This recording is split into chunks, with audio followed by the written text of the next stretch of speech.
Bonjour, je suis ravie aujourd'hui de te proposer un des épisodes qui a le plus été écouté parmi les 160. Tu vas retrouver des angles de réflexion sur la vie de famille, sur la communication, sur les émotions et sur le développement de l'enfant. Je te souhaite une très belle écoute et un très bel été. Au revoir.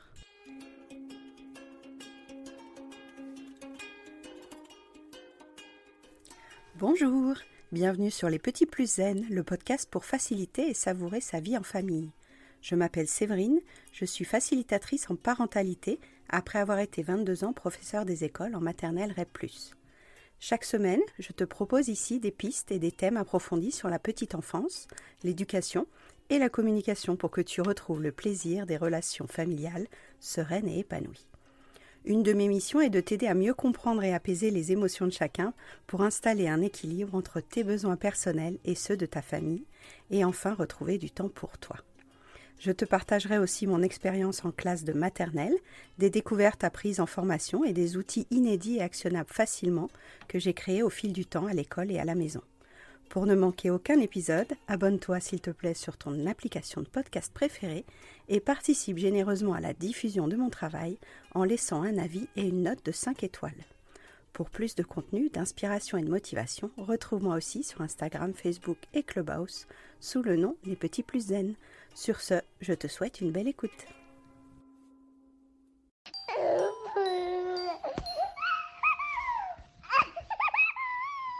Comment éviter de tuer sa belle-mère quand on va passer une semaine en vacances avec elle cet été? Donc j'aime beaucoup cette question, j'ai bien rigolé quand je l'ai lue. Donc on entend que passer du temps en famille peut être un avantage certain pour créer du lien avec nos enfants et la belle famille, entre nos enfants, leurs parents et la génération d'avant. Donc on est sur 3 générations. Donc on peut facilement imaginer que les bienfaits, les avantages, les bénéfices de partir en vacances chez les beaux-parents, chez les grands-parents, ce soit de passer du temps de qualité. Mais on sait aussi, et je pense que vous vous accorderez sur cette question, que quand on va dans la belle famille, quand on va chez les grands-parents, il y a parfois un système de valeurs qui s'accroche, un système de valeurs qui se clash. Parce que la belle-mère, parce que la grand-mère n'a pas eu cette vision de l'éducation qu'on a nous-mêmes. En effet, elle a tout son schéma éducatif qu'elle a reçu, elle a tout le schéma éducatif qu'elle a appliqué avec ses enfants à elle, et une fois devenue grand-mère, il se peut qu'elle n'ait pas évolué sur son schéma éducatif de l'époque. Sauf que les normes, les références, les recherches, les neurosciences ont avancé depuis la génération d'avant. Les repères d'éducation ont avancé. Notamment, on prend plus en compte la place de la parole de l'enfant. On essaye d'entendre que ses comportements cachent des besoins insatisfaits. On essaye de décoder que son attitude, ses paroles, ses actions sont liées à sa maturité intellectuelle, émotionnelle. Donc ces recherches-là, nos parents et nos grands-parents ne les avaient pas en possession, ne pouvaient pas les lire, ne pouvaient pas les entendre, ne pouvaient pas en disposer. Donc ils ont élevé leurs enfants comme ils pouvaient. Mais quand nous, on arrive avec nos enfants chez la belle-mère, quand nous, on arrive chez les grands-parents pour l'été, avec peut-être une intention de se détendre, avec peut-être une intention de savourer des temps de qualité en famille, cette intention ne suffit pas à remplir ce que l'autre en face pense de l'éducation, pense de la façon dont on élève nos enfants. Il risque d'y avoir des phrases qui piquent, des critiques, des jugements, des évaluations négatives sur ce qu'on fait comme éducation, sur ce qu'on donne comme règle, sur ce qu'on pose comme limite ou pas. Une grand-mère, une belle-mère va vous parler depuis sa colline à elle, va vous exprimer ce qu'elle pense de sa vision de l'éducation. Et là, c'est confrontant. En effet, c'est confrontant. J'en parle un peu dans l'épisode 115. C'est que entendre des remarques de ce genre peut nous alimenter une flamme de frustration, d'impuissance, de tristesse, de colère, d'agacement certain parce que ça se répète à chaque vacances ou à chaque séjour. Si la dernière fois que vous avez vu cette belle-mère, c'était à Noël, et qu'à Noël, elle s'est permis de lancer une guirlande de critiques, de jugements et de commentaires négatifs sur votre façon de vous habiller, de nourrir votre fils, ou de le sortir, ou de lui parler, ou d'être trop ferme ou trop laxiste, vous avez peut-être gardé une braise de ce Noël avec la belle-mère. Donc si vous allez en vacances avec cette personne à nouveau, dans un mois, dans 2 mois, vous risquez à nouveau de réactiver cette sensation désagréable qu'elle ne vous écoute pas, qu'elle ne vous comprend pas, qu'elle se permet de juger, qu'elle croit avoir raison. Et c'est là où on va pouvoir agir. On ne va pas pouvoir agir sur ce qu'elle dit, on ne va pas pouvoir agir sur ce qu'elle pense, mais on va pouvoir agir sur ce qu'on ressent et ce qu'on se reformule de tous ces messages non sollicités. On l'a abordé un petit peu dans l'épisode 27 sur la communication non violente, sur l'échange entre le message qui est envoyé et le message qui est reçu. De la même façon, ce qu'on fait en séance avec les mamans, c'est de poser un filtre entre le message que j'entends de ma belle-mère, de ma mère, de ma voisine, et ce que je vais en faire. Je peux l'entendre au niveau sensoriel, je peux l'entendre au niveau auditif, mais ne pas le prendre personnellement, ne pas le prendre en considération comme si je devais changer mon comportement à la lueur de cette seule phrase ou critique. Et je peux aussi entendre cette phrase comme un fait.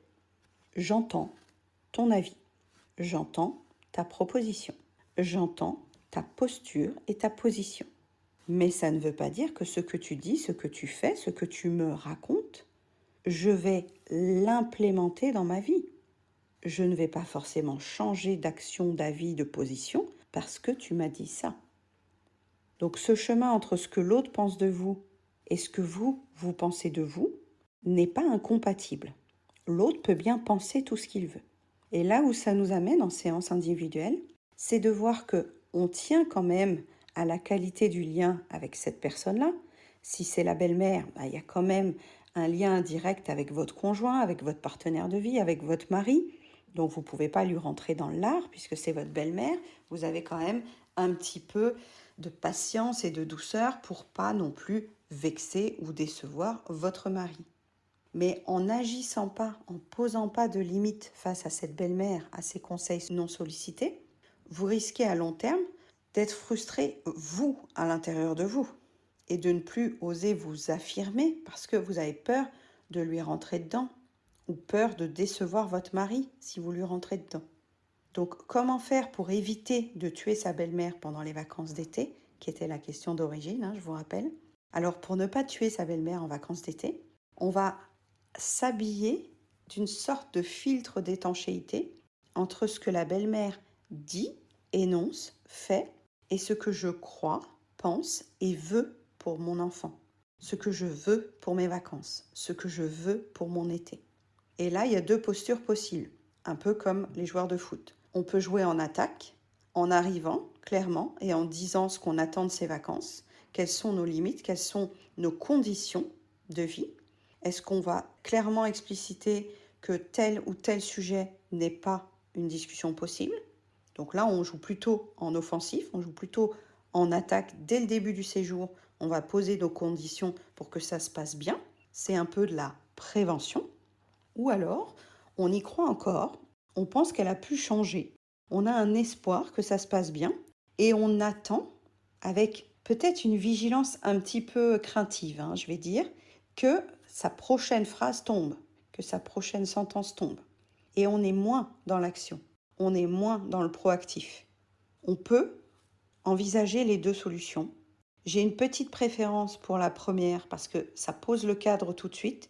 Et un peu comme avec les enfants, une fois qu'on a dit toutes les conditions d'utilisation d'un objet, on n'aura plus qu'à se référer au cadre et on ne sera pas obligé de répéter toujours la même chose. Alors que si on joue en défense et qu'on attend l'attaque, déjà on ne sait pas à quel moment l'attaque va arriver. Donc peut-être qu'à ce moment-là, on sera vraiment fatigué et qu'on aura encore moins de patience et de filtre pour renvoyer ce qu'on pense à la belle-mère ou à la grand-mère.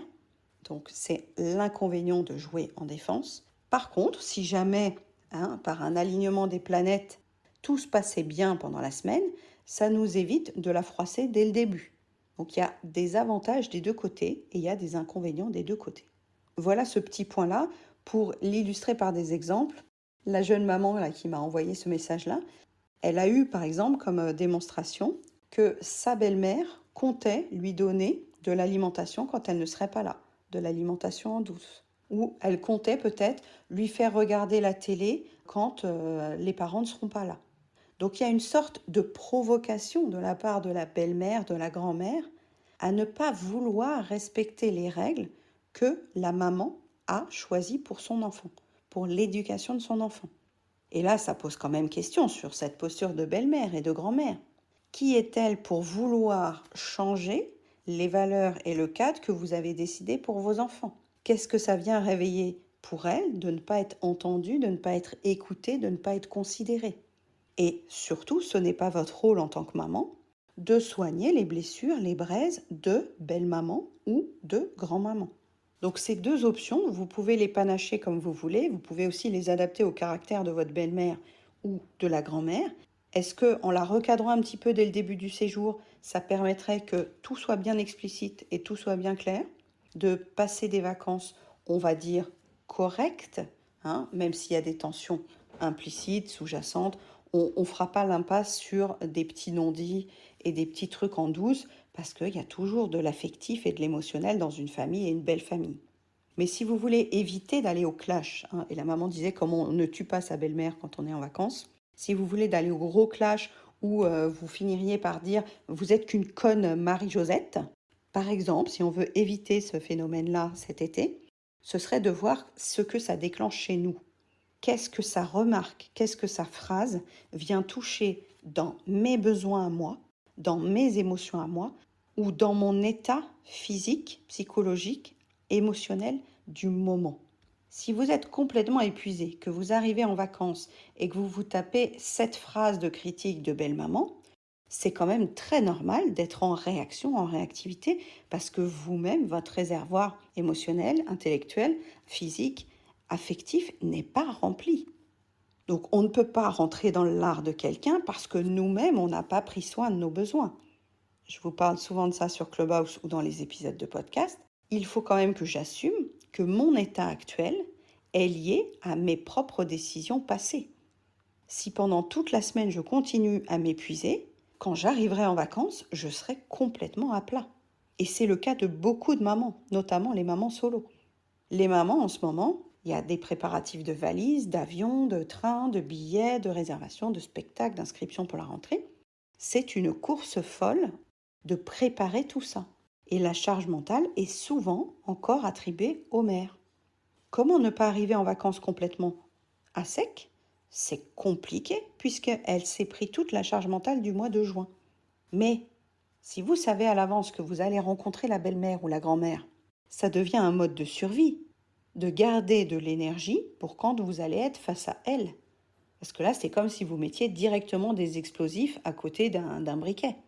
Vous ne vous mettez pas en condition de détente et de calme. C'est comme si vous réunissiez des tueurs en série et que, au milieu, vous faites passer le chaperon rouge. À un moment, il faut être lucide.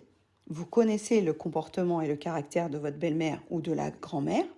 Ne lui donnez pas du grain à moudre. Ne lui donnez pas des prises sur lesquelles s'appuyer.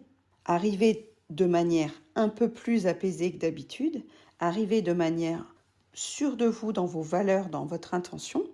Et puis, la dernière question qui serait un peu plus amusant, c'est de préparer, et c'est ce que je dirais à la maman qui m'a envoyé ce message, c'est de préparer un bingo. Vous savez, les bingos, quand on s'amuse, je vois souvent ça quand il y a un discours politique à la télé.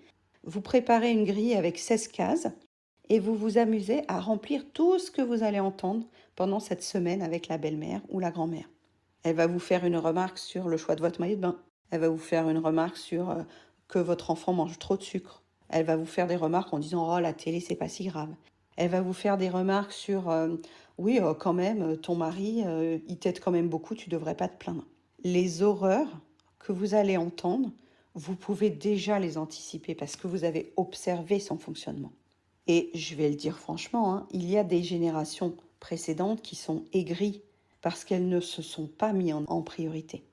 Elles ont favorisé le bien-être de leur mari, de leur patron, de leurs enfants, et elles arrivent aigries à l'âge de la retraite, elles arrivent aigries au moment de devenir grand-mère. Ce n'est pas le cas de tout le monde, heureusement, mais certaines belles-mères, certaines grand-mères sont plutôt dans la méchanceté, sont plutôt, pour les anciens, vous avez peut-être vu le film Tati Daniel, à chercher toujours ce qui ne va pas, à chercher toujours ce qu'on n'a pas forcément envie de mettre sur la place publique, mais elle l'a remarqué, donc elle va le dire à tout le monde. Et c'est son mode de fonctionnement, elle pense que c'est une manière de s'exprimer, je pense que c'est plutôt une manière d'exprimer une souffrance qu'un mode d'expression. Donc sur leur rayure d'expression, c'est malheureusement un choix stratégique et maladroit d'exprimer de la douleur et de la souffrance et de la solitude ou un manque de soutien. Donc vous ferez le lien avec le passé de cette belle-mère ou le passé de cette grand-mère pour voir si ça colle ou non à ce descriptif un peu rapide. Mais les remarques négatives qu'elle vous fait, l'intention n'est pas forcément de vous blesser.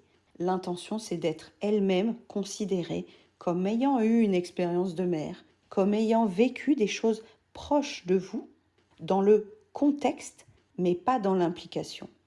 Parce qu'on a tous changé des couches, on a tous donné à manger à nos enfants.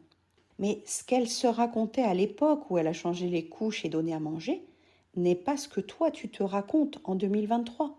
La société a beaucoup évolué. Donc ce qu'elle pense maintenant, elle a raison de le penser, mais vous n'êtes pas là pour argumenter, vous n'êtes pas là pour la convaincre, vous êtes là juste pour valider son opinion et pour dire « Ah, intéressant Lucette, merci ». Point. Et on n'alimente pas, on ne cherche pas à convaincre. C'est vraiment un principe de communication non violente que j'ai appliqué dès que j'ai été formée là-dessus. C'est que la personne qui arrive en disant « j'ai raison », on va lui laisser penser qu'elle a raison parce que ma détente et mon envie d'être heureuse, mon envie de sérénité et d'harmonie et de paix est plus important que de lui faire entendre que son argument est complètement bidon et foireux.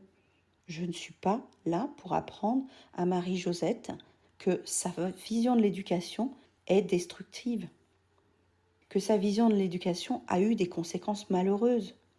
Si Marie-Lucette vous dit qu'une bonne claque, ça n'a fait de mal à personne, vous pourriez lui sortir des articles par centaines pour lui expliquer les traumatismes des enfants qui ont été claqués, battus, humiliés, violentés pendant leur enfance. Mais elle n'est pas en capacité de vous entendre.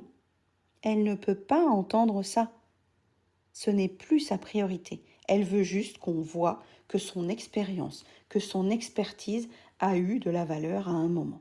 Eh bien, on va la créditer en disant « Ah oui, c'est vrai que vous avez passé beaucoup d'implications avec vos enfants. » Et là, c'est peut-être dur de ne pas être sarcastique et d'avoir le ton approprié pour qu'elle n'imagine pas que vous vous foutez de sa gueule. Suivant la durée du séjour, si vous restez que 3 jours, il n'y a peut-être pas besoin de poser les règles dès le début. Mais si vous allez y rester 10 jours ou 2 semaines, je serais quand même plutôt sur l'optique de poser ce que j'attends de ces 10 jours, de ces 2 semaines, pour que les coins, les lieux, l'intimité de chacun soient gardés, soient sauvés. Parce qu'on est quand même là en vacances. C'est pas le cirque à la romaine, là, où on vient s'affronter dans l'arène. Et elle, peut-être que ça l'occupe de se disputer. Ça peut être une activité qui nourrit un de ses besoins à elle. Parce qu'elle se sent importante quand elle débat, quand elle argumente. Elle a envie de s'exprimer, elle a envie d'être entendue. Et ça, je ne vais pas minimiser que ses rayures et que ses besoins sont en train de clignoter pour elle. Mais vous, est-ce que vous êtes venu en vacances pour réparer les braises de belle-maman ou de grand-maman? Vraiment pas. Vous n'êtes pas thérapeute de belle-maman ou de grand-maman. Donc vous pouvez m'envoyer votre belle-mère ou votre grand-mère si vous voulez, je m'occuperai d'elle. Je lui ferai prendre conscience de sa cheminée des émotions et de ses arcs-en-ciel de besoins et des 2 collines où elle n'a pas à croire que ce qu'elle pense de vous est la réalité et inversement. Donc je peux travailler avec elle si vous voulez. Mais vous, votre protection, votre survie et votre détente pendant cet été passe par qu'est-ce que je veux vraiment? Est-ce que je préfère être bien et me sentir bien? Auquel cas, je ne vais pas lui laisser prise et je ne vais pas lui laisser entendre que ce qu'elle dit va changer mon mode de faire. Ni en provoque, ni en surenchère, ni en contre-argumentation.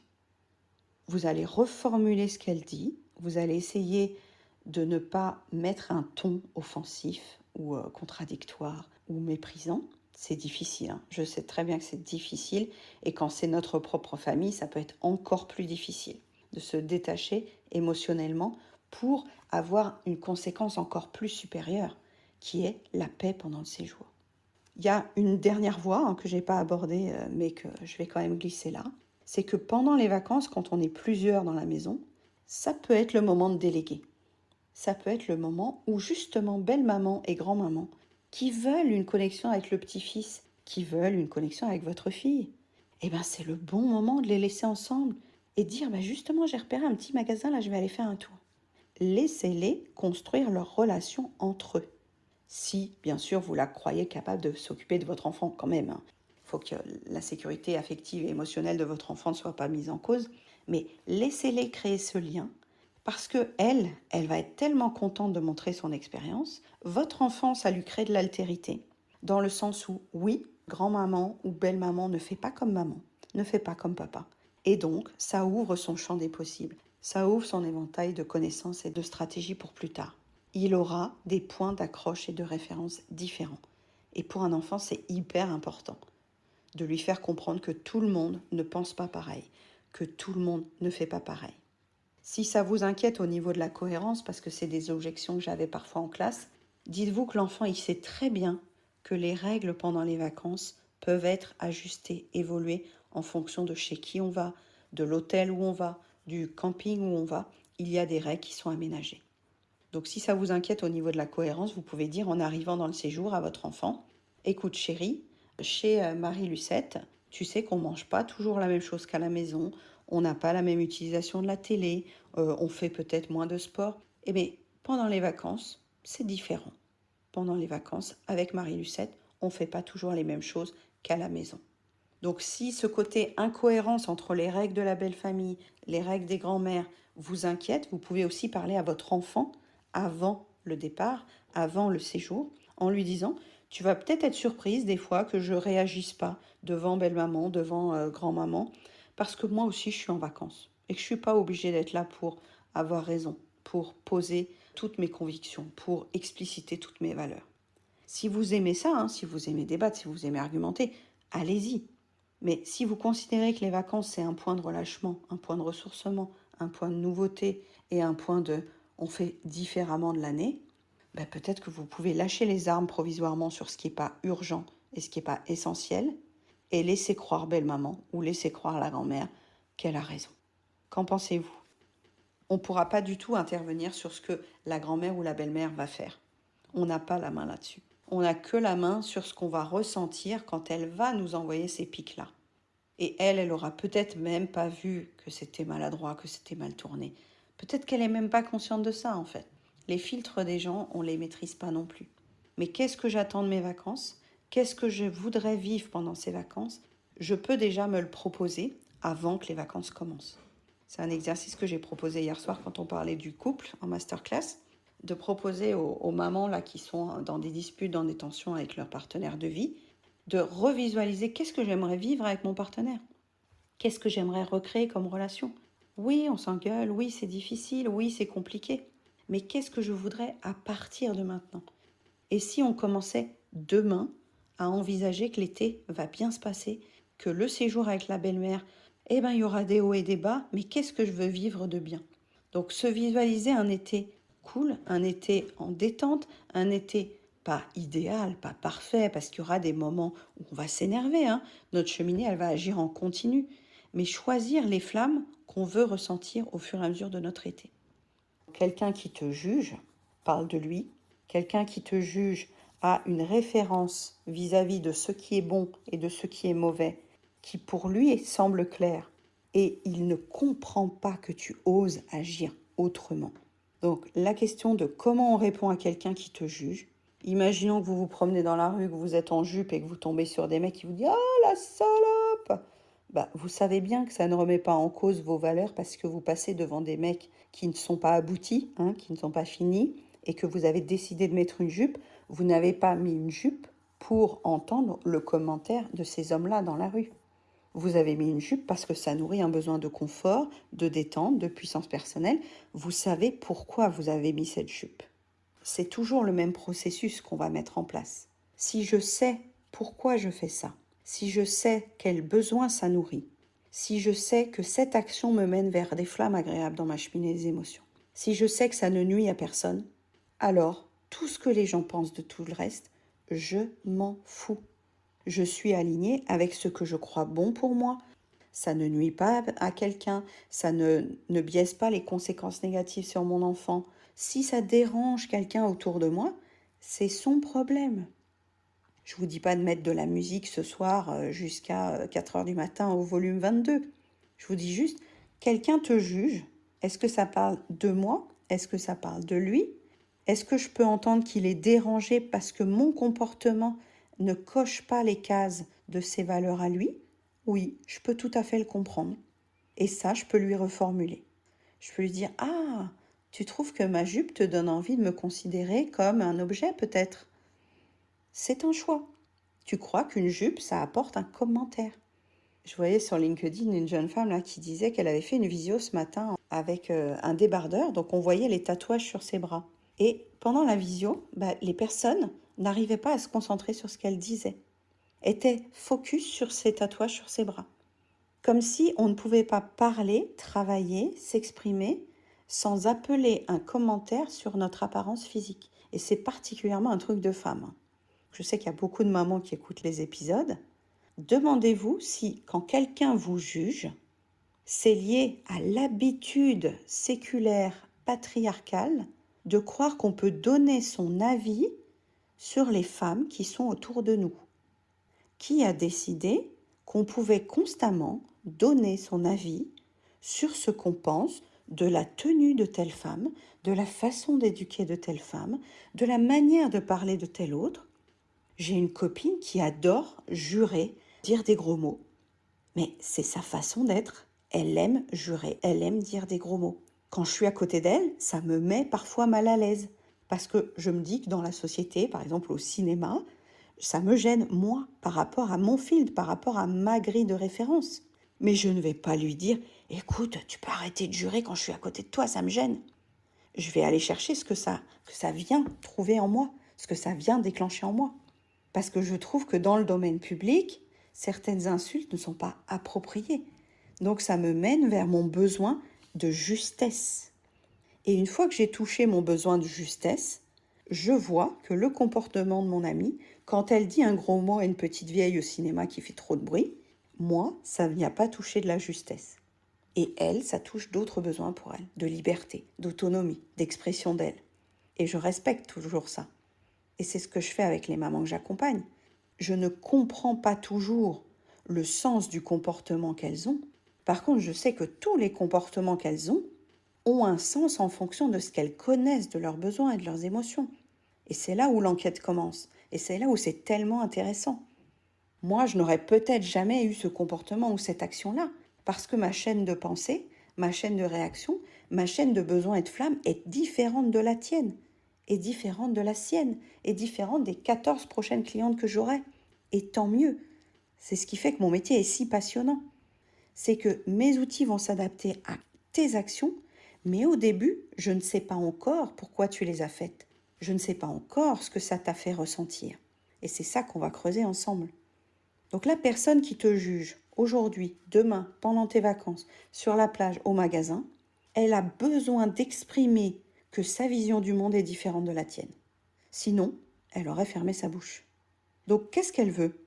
Elle veut peut-être un peu d'attention. Elle veut peut-être se rassurer en croyant que ce qu'elle fait est mieux que ce que tu fais toi. C'est deux pistes, c'est deux hypothèses, ça dépend tellement de la personne qui va te juger. Et peut-être qu'elle est inquiète parce qu'elle ne fait pas comme toi et elle se demande si elle ne devrait pas reconsidérer la question.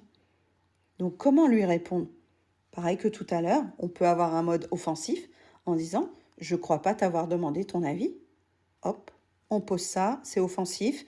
Ça lui plaît ou ça lui plaît pas, peut-être qu'il y a une surenchère. Donc si vous voulez avoir la paix, c'est peut-être pas la solution que je vous propose. Quelqu'un vous juge, comment répondre? Vous pouvez faire un sourire en disant « C'est intéressant de savoir ce que tu penses ».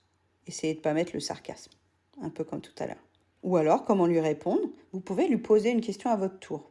Vous pouvez faire une hypothèse, c'est ce qu'on fait en exercice de communication non violente. On pourrait dire « Est-ce que ça t'inquiète que j'élève mon enfant différemment de ta vision de l'éducation ?» Et ça crée peut-être une opportunité de discussion. Mais est-ce que vous avez envie de discuter avec cette personne ou pas? Vraiment, quand quelqu'un vous juge, qu'est-ce que vous voulez? Vous voulez avoir raison? Vous voulez avoir la paix? Vous voulez comprendre pourquoi il vous dit ça? Ou vous voulez juste passer à autre chose et prioriser vos actions à vous? Ça dépend vraiment de ce que vous voulez. Donc les deux premières questions là qu'on a abordées, comment éviter de tuer sa grand-mère, sa belle-mère ou toute personne de la famille qui va nous insupporter pendant les vacances d'été, et comment répondre à quelqu'un qui te juge, on va aller sur les mêmes pistes que je vous propose habituellement. Que vient chercher cette phrase en moi, que je n'avais pas encore identifié comme un besoin et une valeur haute dans ma vie personnelle, et que l'autre en face ne comprend pas, ne connaît pas ou n'a pas en référentiel pour elle. Et une fois que j'ai trouvé ça, je vais pouvoir l'exprimer à l'autre en disant « ce choix, je l'ai décidé parce que ». Je peux lui proposer une explication. C'est pas me justifier et dire que j'ai raison, c'est je peux lui proposer une explication. S'il n'est pas d'accord, il saura bien vous le faire dire. Les personnes qui vont nous juger cet été sur notre apparence, sur notre façon d'élever nos enfants, sur notre façon d'oser nous reposer alors qu'il y a la vaisselle à faire. Oh là là, bah oui, il y a la vaisselle à faire. Très bien. Et donc, la personne qui te juge que tu n'as pas encore fait la vaisselle, la personne qui te juge que tu devrais quand même pas mettre ce maillot de bain 2 pièces parce qu'on voit ta chair qui déborde, c'est vraiment par rapport à sa référence de ce qui est bien et de ce qui est mal. On ne pourra pas le changer pour lui, on ne pourra pas le changer pour elle, à moins que vous ayez envie de vous lancer dans cette thérapie de l'autre que je ne vous conseille pas forcément, mais allez voir ce que ça touche chez vous. Est-ce qu'il a touché un point sensible chez vous d'acceptation de vous? Parce que aiguillonner une femme sur son physique, des fois ça va chercher à l'estime de soi, sur la rayure d'identité, sur la rayure jaune. Ça peut picoter si on a déjà du mal à s'accepter nous-mêmes. Donc peut-être qu'il réveille cette envie de confiance en soi, d'estime de soi, qu'on n'a pas complètement réussi à mettre au niveau 9 ou 10, parce qu'on est encore en train de tâtonner sur comment avoir plus d'estime de soi, comment avoir plus de confiance en soi. Et cette petite phrase qui vient de l'autre nous montre en miroir ce qu'on ne s'était pas encore accordé à nous. Ça vient toucher là où ça fait mal. Je prends l'exemple du maillot de bain, mais ça peut être tellement d'autres exemples. Du genre quoi, tu le prends dès qu'il pleure ton enfant? Tu devrais pas, tu vas en faire un enfant roi, patati patata. Ça reste des critiques et des jugements et des avis qui semblent logiques pour la personne en face, mais qui pour vous ne sont pas votre priorité, parce que vous avez déjà décidé de quelque chose. Si moi-même je doute, je vais laisser de la prise à l'autre pour continuer à croire que son avis serait le bon par rapport au mien. Donc si la phrase de l'autre qui vient de te juger, te critiquer ou t'évaluer, elle trouve une résonance en toi parce que justement tu n'étais pas bien sûr de faire la bonne chose avec l'alimentation de ton petit ou de faire la bonne chose avec l'autorité de ton ado, en effet, il va venir secouer un peu le socle sur lequel tu doutais. Et là, il va y avoir peut-être deux postures différentes à nouveau. C'est est-ce que j'assume que cette question, tu ne l'as pas encore complètement réglée de ton côté? Ou est-ce que, dans les apparences, tu vas dire à l'autre, raconte-moi pourquoi tu penses ça. Comme ça, tu collectes des arguments sur sa façon de penser. Ça te permettra de faire tes 2 colonnes tranquillement plus tard en disant ok, lui, il a donné tel et tel argument, ça me va pas, ça me convient pas, ça colle pas à ma vie, à ma logistique, à mon mari, à mon mariage, à l'âge de mon enfant. Tu pourras trier plus tard. Mais si tu lui dis ah bon, t'es sûr? Eh ben là, il peut s'engouffrer. Il peut s'engouffrer dans le doute que toi, c'est peut-être un sujet nouveau pour toi, c'est peut-être un sujet sensible, c'est peut-être un sujet que tu n'as pas eu le temps d'approfondir parce qu'on est débordé dans nos vies quotidiennes. Et l'autre peut le sentir. Donc ce serait peut-être le petit point de vigilance à rajouter. Quand l'autre te juge, est-ce qu'il a cru qu'il était expert dans cette question au point de vouloir te faire douter? Et là, vous allez transférer sur le fait que tout ce que vous avez décidé précédemment est au service de ce que vous allez vivre prochainement. Ça vous fait une expérience pour la suite. La personne en face ne sait pas par quoi vous êtes passé, ne sait pas ce que vous avez déjà testé. Elle vous balance cette phrase à l'instant T, elle n'a pas du tout l'historique de ce que vous avez déjà essayé. Mais sa simple phrase pourrait vous remettre dans le doute, vous fragiliser. Pourquoi pas? Ça dépend vraiment de votre état d'esprit du moment. Je renvoie bien sûr à La langue girafe et chacal de Marshall Rosenberg. Je vous ai pingé l'épisode 107 qui parle de ça et l'épisode 27 qui présentait les principes. Je vous souhaite plein de beaux tequils pour cet été, pour les vacances. J'espère que ces clés vont t'aider à passer un merveilleux été 2024. Si tu veux en savoir plus, je te donne rendez-vous dans la bio pour savoir quelle est l'actualité. Belle semaine à toi. À bientôt. Merci d'avoir écouté cet épisode. Tu peux retrouver les thèmes et les épisodes précédents aussi sur lppzen.com/lepodcast. Pour soutenir mon travail, je t'invite à noter, commenter et partager le podcast, notamment sur ton application préférée, comme Apple Podcast par exemple. Ton soutien est important pour moi pour permettre à d'autres parents de retrouver la sérénité en famille. On se retrouve pour un prochain épisode très bientôt et en attendant, prends bien soin de ta cheminée des émotions et de ton arc-en-ciel des besoins. À très vite.